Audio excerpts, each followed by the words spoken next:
Sindaco di Racalmuto, un'iniziativa sicuramente interessante, si torna a parlare di Sciascia e Racalmuto chiaramente non poteva non farlo, dedicare una serie di iniziative a Sciascia, tra cui un convegno venerdì prossimo.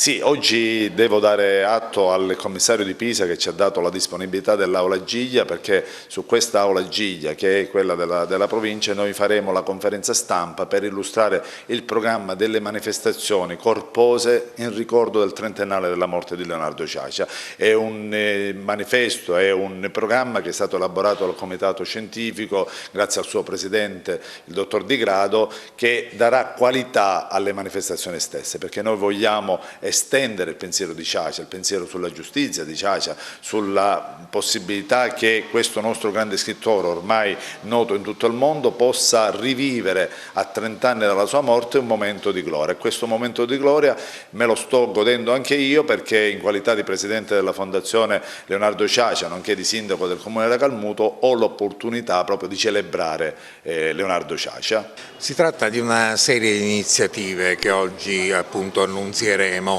con cui la Fondazione intende ricordare questo triste anniversario, i 30 anni dalla scomparsa di Leonardo Sciascia. Iniziative che inizieranno già tra pochi giorni, venerdì prossimo, proprio a Racalmuto, con una tavola rotonda su un tema che, come tutti sanno, fu assolutamente centrale nella riflessione di Sciascia, cioè il tema e il problema della giustizia.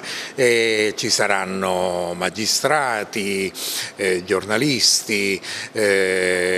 docenti di diritto ad affrontare appunto questo tema, e poi tutta una serie di iniziative che culmineranno proprio nella data dell'anniversario, il 20 novembre, un convegno di 2 giorni, 19 e 20 novembre, su un romanzo anch'esso centrale nella elaborazione sia intellettuale che stilistica di Sciascia. Questo romanzo è Il contesto, una lucidissima analisi e direi anche profetica del contesto politico-affaristico di questo groviglio di interessi che purtroppo per tanto tempo ha inquinato il nostro Paese, e anche qui vedrà questo convegno avvicendarsi per 2 giorni studiosi, testimoni, giornalisti, eccetera. Le giornate sciasciane si sono svolte 8 anni di seguito.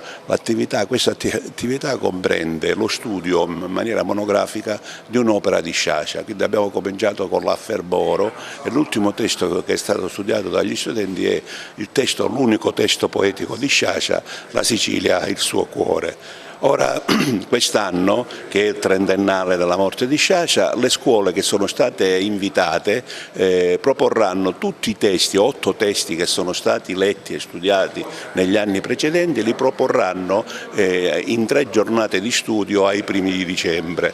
Cosa faranno le scuole? Leggeranno il libro di competenza, poi proporranno un breve passaggio critico e poi leggeranno, in segno d'omaggio a Leonardo Sciascia, un passo significativo dell'opera scelta.